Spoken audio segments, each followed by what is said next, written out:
प्यारे परिवारजनों, नमस्कार। मन की बात के एक और एपिसोड में मुझे आप सभी के साथ देश की सफलता को, देशवासियों की सफलता को, उनकी इंस्पायरिंग लाइफ जर्नी को आपसे साझा करने का अवसर मिला है। इन दिनों सबसे ज्यादा पत्र, संदेश जो मुझे मिले हैं वो दो विषयों पर बहुत अधिक है। पहला विषय है चंद्रयान-3 की सफल लैंडिंग और दूसरा विषय है दिल्ली में G20 का सफल आयोजन। देश के हर हिस्से से, समाज के हर वर्ग से, हर उम्र के लोगों के मुझे अनगिनत पत्र मिले हैं। जब चंद्रयान-3 का लैंडर चंद्रमा पर उतरने वाला था, तब करोड़ों लोग अलग अलग माध्यमों के जरिए एक साथ इस घटना के पल पल के साक्षी बन रहे थे। इसरो के YouTube लाइव चैनल पर 80 लाख से ज्यादा लोगों ने इस घटना को देखा। अपने आप में ही एक रिकॉर्ड है। इससे पता चलता है कि चंद्रयान-3 से करोड़ों भारतीयों का कितना गहरा लगाव है। चंद्रयान की इस सफलता पर देश में इन दिनों एक बहुत ही शानदार क्विज कंपटीशन भी चल रहा है, प्रश्न स्पर्धा, और उसे नाम दिया गया है चंद्रयान-3 महाक्विज। माय गॉव पोर्टल पर हो रहे इस कंपटीशन में अब तक 15 लाख से ज्यादा लोग हिस्सा ले चुके हैं। माय गॉव की शुरुआत के बाद यह किसी भी क्विज में सबसे बड़ा पार्टिसिपेशन है। मैं तो आपसे भी कहूंगा कि अगर आपने अब तक इसमें हिस्सा नहीं लिया है तो अब देर मत करिए। अभी इसमें 6 दिन और बचे हैं। इस क्विज में जरूर हिस्सा लीजिए। मेरे परिवारजनों, चंद्रयान-3 की सफलता के बाद G20 के शानदार आयोजन ने हर भारतीय की खुशी को दोगुना कर दिया। भारत मंडपम तो अपने आप में एक सेलिब्रिटी की तरह हो गया है। लोग उसके साथ सेल्फी खिंचा रहे हैं और गर्व से पोस्ट भी कर रहे हैं। भारत ने इस समिट में अफ्रीकन यूनियन को G20 में फुल मेंबर बनाकर अपने नेतृत्व का लोहा मनवाया है। आपको ध्यान होगा, जब भारत बहुत समृद्ध था, उस जमाने में हमारे देश में और दुनिया में सिल्क रूट की बहुत चर्चा होती थी। ये सिल्क रूट व्यापार कारोबार का बहुत बड़ा माध्यम था। अब आधुनिक जमाने में भारत ने एक और इकोनॉमिक कॉरिडोर G20 में सुझाया है। ये है India middle east Europe economic corridor. ये कॉरिडोर आने वाले सैकड़ों वर्षों तक विश्व व्यापार का आधार बनने जा रहा है। और इतिहास इस बात को हमेशा याद रखेगा कि इस कॉरिडोर का सूत्रपात भारत की धरती पर हुआ था।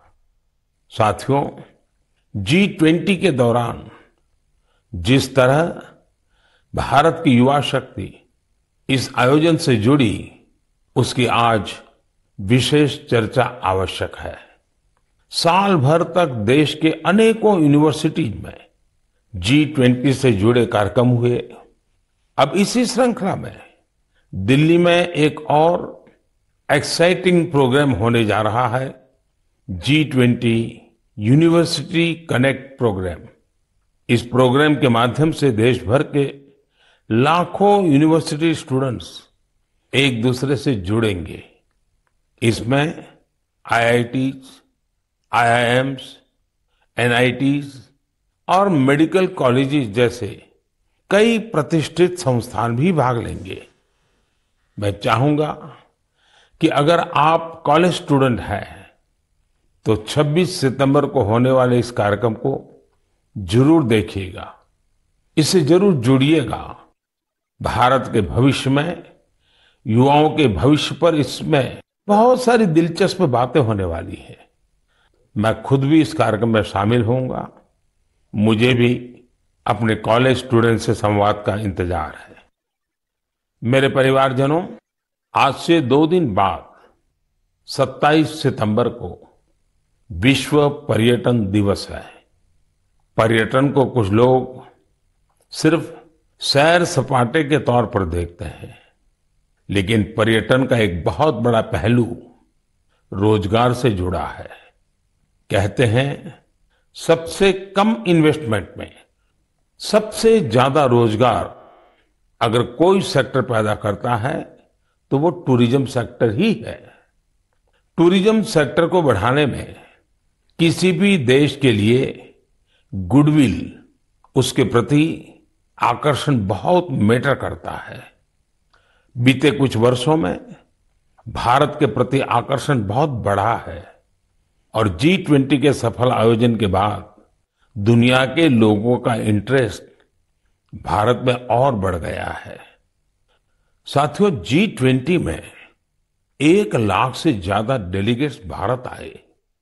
वो यहाँ की विविधता, अलग अलग परंपराएं, भांति भांति का खान पान और हमारी धरोहरों से परिचित हुए।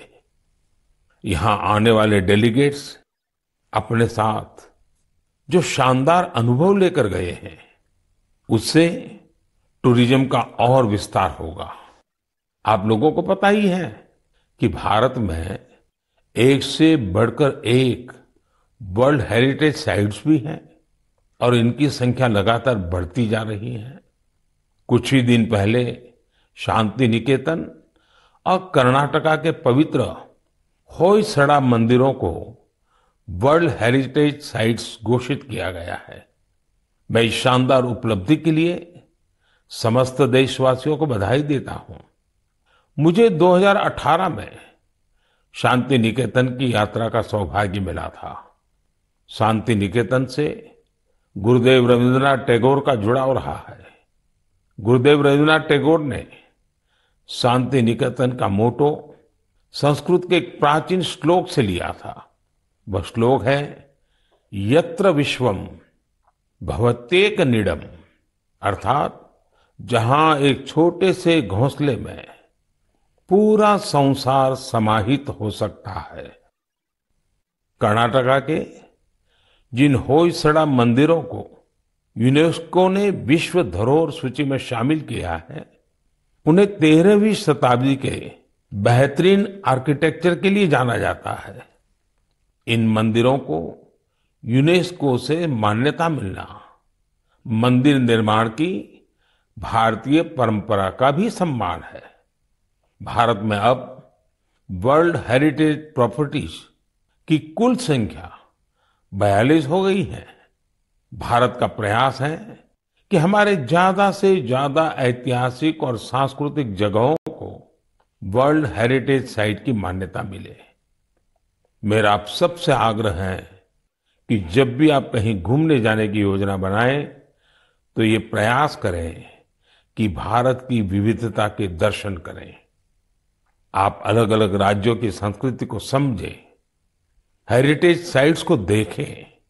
इससे आप अपने देश के गौरवशाली इतिहास से तो परिचित होंगे ही, स्थानीय लोगों की आय बढ़ाने का भी आप अहम माध्यम बनेंगे। मेरे परिवारजनों, भारतीय संस्कृति और भारतीय संगीत अब ग्लोबल हो चुका है। दुनिया भर के लोगों का इनसे लगाव दिनों दिन बढ़ता ही जा रहा है। एक प्यारी सी बिटिया द्वारा की गई एक प्रस्तुति, उसका एक छोटा सा ऑडियो आपको सुनाता हूं। जगज्जालपालं कजत्कण्ठमालं शरच्चन्द्रभालं महादैत्यकालं नभो नीलकायं तुरावरमायं सुपद्मसहायं भजेऽहं भजेऽहम्। नागेन्द्रहाराय त्रैलोचनाय भस्मङ्गरागाय माहेश्वराय नित्याय शुद्धाय दिगम्बराय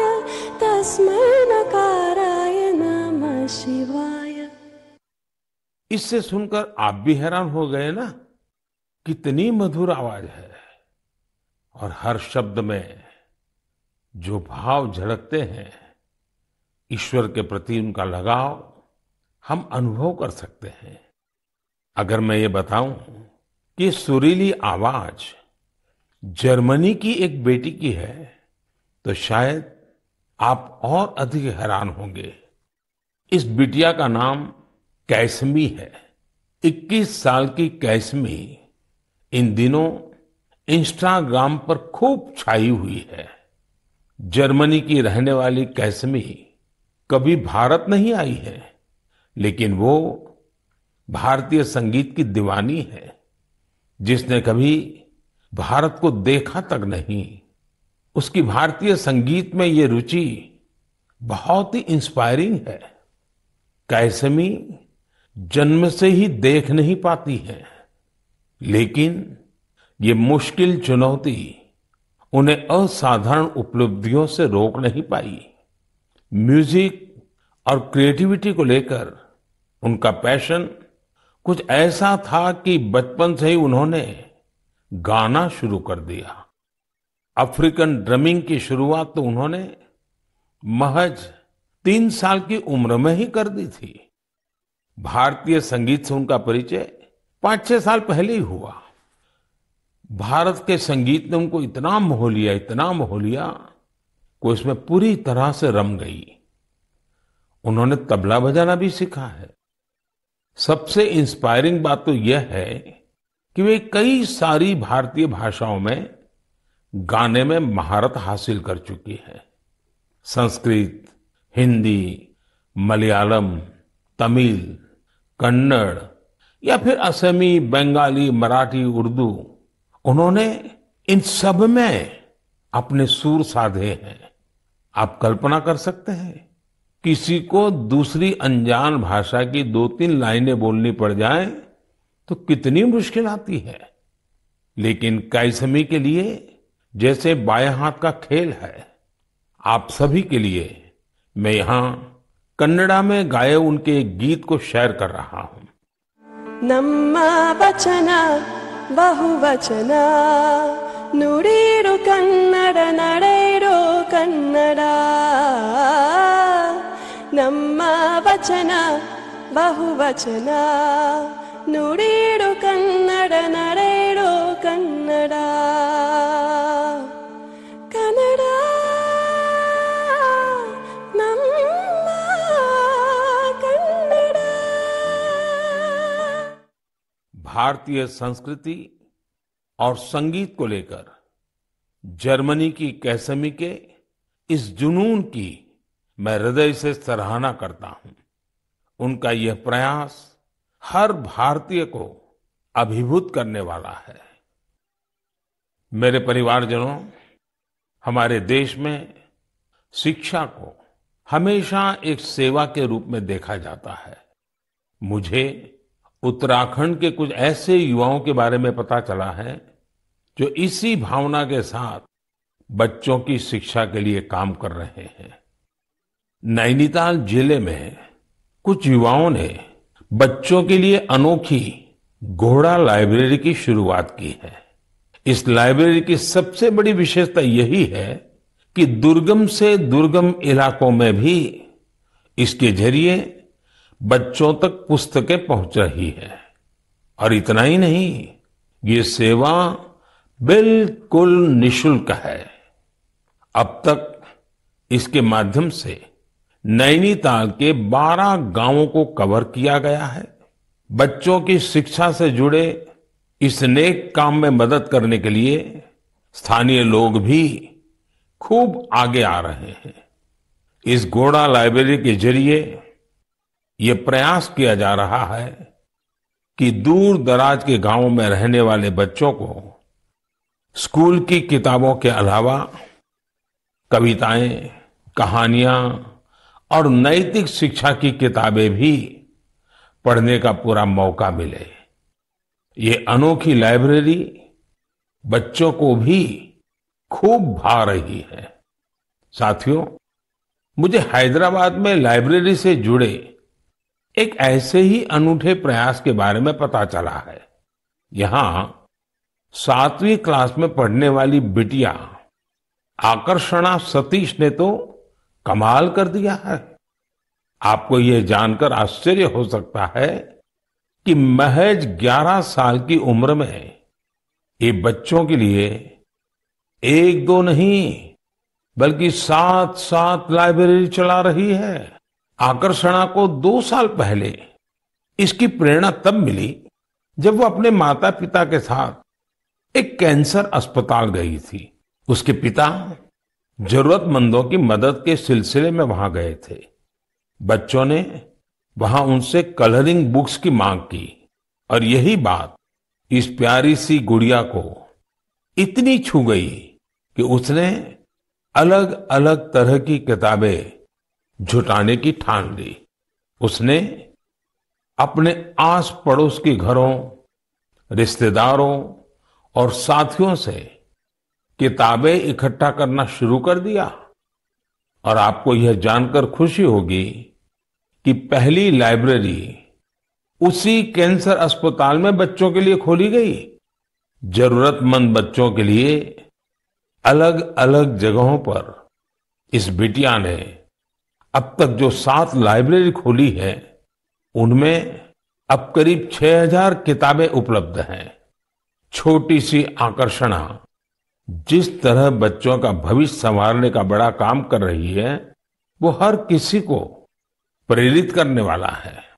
साथियों, ये बात सही है कि आज का दौर डिजिटल टेक्नोलॉजी और ई बुक्स का है, लेकिन फिर भी किताबें हमारे जीवन में हमेशा एक अच्छे दोस्त की भूमिका निभाती हैं। इसलिए हमें बच्चों को किताबें पढ़ने के लिए प्रेरित करना चाहिए। मेरे परिवारजनों, हमारे शास्त्रों में कहा गया है, जीवेषु करुणा चापी मैत्री तैषु विधीयताम, अर्थात जीवों पर करुणा कीजिए और उन्हें अपना मित्र बनाइए। हमारे तो ज्यादातर देवी देवताओं की सवारी ही पशु पक्षी हैं। बहुत से लोग मंदिर जाते हैं, भगवान के दर्शन करते हैं, लेकिन जो जीव जंतु उनकी सवारी होते हैं उस तरफ उतना ध्यान ही नहीं देते। ये जीव जंतु हमारी आस्था के केंद्र में तो रहने ही चाहिए, हमें इनका हर संभव संरक्षण भी करना चाहिए। बीते कुछ वर्षों में देश में शेर, बाघ, तेंदुआ और हाथियों की संख्या में उत्साहवर्धक बढ़ोतरी देखी गई है। कई और प्रयास भी निरंतर जारी हैं ताकि इस धरती पर रह रहे दूसरे जीव जंतुओं को बचाया जा सके। ऐसा ही एक अनोखा प्रयास राजस्थान के पुष्कर में भी किया जा रहा है। यहां सुखदेव भट्ट जी और उनकी टीम मिलकर वन्य जीवों को बचाने में जुटे हैं। और जानते हैं उनकी टीम का नाम क्या है? उनकी टीम का नाम है कोबरा।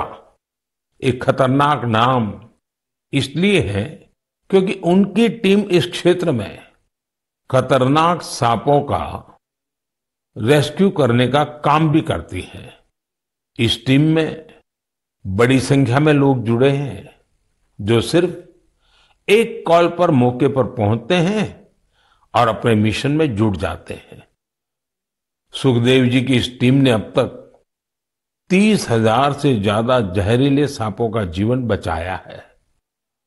इस प्रयास से जहां लोगों का खतरा दूर हुआ है, वहीं प्रकृति का संरक्षण भी हो रहा है।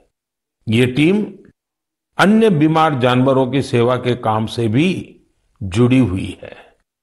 साथियों, तमिलनाडु के चेन्नई में auto driver M Rajendra Prasad ji भी एक अनोखा काम कर रहे हैं। वो पिछले 25-30 साल से कबूतरों की सेवा के काम में जुटे हैं। खुद उनके घर में 200 से ज्यादा कबूतर हैं। वह इन पक्षियों के भोजन, पानी, स्वास्थ्य जैसी हर जरूरत का पूरा ध्यान रखते हैं। इस पर उनका काफी पैसा भी खर्च होता है, लेकिन वो अपने काम में डटे हुए हैं। साथियों, लोगों को नेक नियत से ऐसा काम करते देखकर वाकई बहुत सुकून मिलता है, काफी खुशी होती है। अगर आपको भी ऐसे ही कुछ अनूठे प्रयासों के बारे में जानकारी मिले तो उन्हें जरूर शेयर कीजिए। मेरे प्यारे परिवारजनों, आजादी का ये अमृतकाल देश के लिए हर नागरिक का कर्तव्य काल भी है। अपने कर्तव्य निभाते हुए ही हम अपने लक्ष्यों को पा सकते हैं, अपनी मंजिल तक पहुंच सकते हैं। कर्तव्य की भावना हम सभी को एक सूत्र में पिरोती है। यूपी के संभल में देश ने कर्तव्य भावना की एक ऐसी मिसाल देखी है जिसे मैं आपसे भी शेयर करना चाहता हूं। आप सोचिए, 70 से ज्यादा गांव हो, हजारों की आबादी हो और सभी लोग मिलकर एक लक्ष्य, एक ध्येय की प्राप्ति के लिए साथ आ जाए, जुट जाए। ऐसा कम ही होता है, लेकिन संभल के लोगों ने ये करके दिखाया। इन लोगों ने मिलकर जन भागीदारी और सामूहिकता की बहुत ही शानदार मिसाल कायम की है। दरअसल इस क्षेत्र में दशकों पहले सोत नाम की एक नदी हुआ करती थी। अमरोहा से शुरू होकर संभल होते हुए बदायूं तक बहने वाली ये नदी एक समय इस क्षेत्र में जीवनदायिनी के रूप में जानी जाती थी। इस नदी में अनवरत जल प्रवाहित होता था, जो यहाँ के किसानों के लिए खेती का मुख्य आधार था। समय के साथ नदी का प्रवाह कम हुआ। नदी जिन रास्तों से बहती थी वहां अतिक्रमण हो गया और ये नदी विलुप्त हो गई। नदी को मां मानने वाले हमारे देश में संभल के लोगों ने इस सोत नदी को भी पुनर्जीवित करने का संकल्प ले लिया। पिछले साल दिसंबर में सोत नदी के कायाकल्प का काम 70 से ज्यादा ग्राम पंचायतों ने मिलकर शुरू किया। ग्राम पंचायतों के लोगों ने सरकारी विभागों को भी अपने साथ लिया। आपको ये जानकर खुशी होगी कि साल के पहले 6 महीने में ही ये लोग नदी के 100 किलोमीटर से ज्यादा रास्ते का पुनरुद्धार कर चुके थे। जब बारिश का मौसम शुरू हुआ तो यहाँ के लोगों की मेहनत रंग लाई और सोत नदी पानी से लबालब भर गई। यहाँ के किसानों के लिए खुशी का एक बड़ा मौका बनकर आया है। लोगों ने नदी के किनारे बांस के 10,000 से भी अधिक पौधे भी लगाए हैं ताकि इसके किनारे पूरी तरह सुरक्षित रहें। नदी के पानी में 30,000 से अधिक गंबूसिया मछलियों को भी छोड़ा गया है ताकि मच्छर न पनपे। साथियों, सोत नदी का उदाहरण हमें बताता है कि अगर हम ठान लें तो बड़ी से बड़ी चुनौतियों को पार कर एक बड़ा बदलाव ला सकते हैं। आप भी कर्तव्य पथ पर चलते हुए अपने आसपास ऐसे बहुत से बदलावों का माध्यम बन सकते हैं। मेरे परिवारजनों, जब इरादे अटल हो और कुछ सीखने की लगन हो तो कोई काम मुश्किल नहीं रह जाता है। पश्चिम बंगाल की श्रीमती शकुंतला सरदार ने इस बात को बिल्कुल सही साबित करके दिखाया है। आज वो कई दूसरी महिलाओं के लिए प्रेरणा बन गई है। शकुंतला जी जंगल महल के शातनाला गांव की रहने वाली है। लंबे समय तक उनका परिवार हर रोज मजदूरी करके अपना पेट पालता था। उनके परिवार के लिए गुजर बसर भी मुश्किल थी। फिर उन्होंने एक नए रास्ते पर चलने का फैसला किया और सफलता हासिल कर सबको हैरान कर दिया। आप ये जरूर जानना चाहेंगे कि उन्होंने ये कमाल कैसे किया। इसका जवाब है एक सिलाई मशीन। एक सिलाई मशीन के जरिए उन्होंने साल की पत्तियों पर खूबसूरत डिजाइन बनाना शुरू किया। उनके इस हुनर ने पूरे परिवार का जीवन बदल दिया। उनके बनाए इस अद्भुत क्राफ्ट की मांग लगातार बढ़ती जा रही है। शकुंतला जी के इस हुनर ने न सिर्फ उनका बल्कि साल की पत्तियों को जमा करने वाले कई लोगों का जीवन भी बदल दिया है। अब वो कई महिलाओं को ट्रेनिंग देने का भी काम कर रही है। आप कल्पना कर सकते हैं, एक परिवार जो कभी मजदूरी पर निर्भर था अब खुद दूसरों को रोजगार के लिए प्रेरित कर रहा है। उन्होंने रोज की मजदूरी पर निर्भर रहने वाले अपने परिवार को अपने पैरों पर खड़ा कर दिया है। इससे उनके परिवार को अन्य चीजों पर भी फोकस करने का अवसर मिला है। एक बात और हुई है, जैसे ही शकुंतला जी की स्थिति कुछ ठीक हुई, उन्होंने बचत करना भी शुरू कर दिया है। अब वो जीवन बीमा योजनाओं में निवेश करने लगी है ताकि उनके बच्चों का भविष्य भी उज्जवल हो। शकुंतला जी के जज्बे के लिए उनकी जितनी सराहना की जाए वो कम है। भारत के लोग ऐसी ही प्रतिभा से भरे होते हैं। आप उन्हें अवसर दीजिए और देखिए वे क्या क्या कमाल कर दिखाते हैं। मेरे परिवारजनों, दिल्ली में G20 समिट के दौरान उस दृश्य को भला कौन भूल सकता है जब कई वर्ल्ड लीडर्स बापू को श्रद्धा सुमन अर्पित करने एक साथ राजघाट पहुंचे। यह इस बात का एक बड़ा प्रमाण है कि दुनिया भर में बापू के विचार आज भी कितने प्रासंगिक है। मुझे इस बात की भी खुशी है कि गांधी जयंती को लेकर पूरे देश में स्वच्छता से संबंधित बहुत सारे कार्यक्रमों का प्लान किया गया है। केंद्र सरकार के सभी कार्यालयों में स्वच्छता ही सेवा अभियान काफी जोर शोर से जारी है। इंडियन स्वच्छता लीग में भी काफी अच्छी भागीदारी देखी जा रही है। आज मैं मन की बात के माध्यम से सभी देशवासियों से एक आग्रह भी करना चाहता हूं। 1 अक्टूबर यानी रविवार को सुबह 10 बजे स्वच्छता पर एक बड़ा आयोजन होने जा रहा है। आप भी अपना वक्त निकालकर स्वच्छता से जुड़े इस अभियान में अपना हाथ बटाएं। आप अपनी गली, आस पड़ोस, पार्क, नदी, सरोवर या फिर किसी दूसरे सार्वजनिक स्थल पर इस स्वच्छता अभियान से जुड़ सकते हैं। और जहां जहां अमृत सरोवर बने हैं वहां तो स्वच्छता अवश्य करनी है। स्वच्छता की ये कार्यांजलि ही गांधी जी को सच्ची श्रद्धांजलि होगी। मैं आपको फिर से याद दिलाना चाहूंगा कि इस गांधी जयंती के अवसर पर खादी का कोई न कोई प्रोडक्ट जरूर खरीदें। मेरे परिवारजनों, हमारे देश में त्योहारों का सीजन भी शुरू हो चुका है। आप सभी के घर में भी कुछ नया खरीदने की योजना बन रही होगी। कोई इस इंतजार में होगा कि नवरात्र के समय वो अपना शुभ काम शुरू करेगा।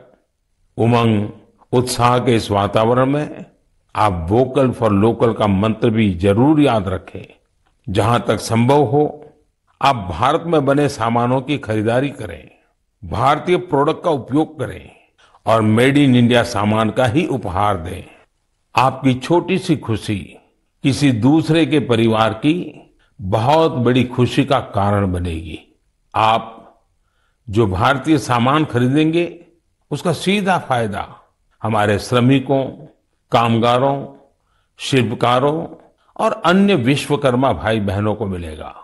आजकल तो बहुत सारे स्टार्टअप्स भी स्थानीय प्रोडक्ट्स को बढ़ावा दे रहे हैं।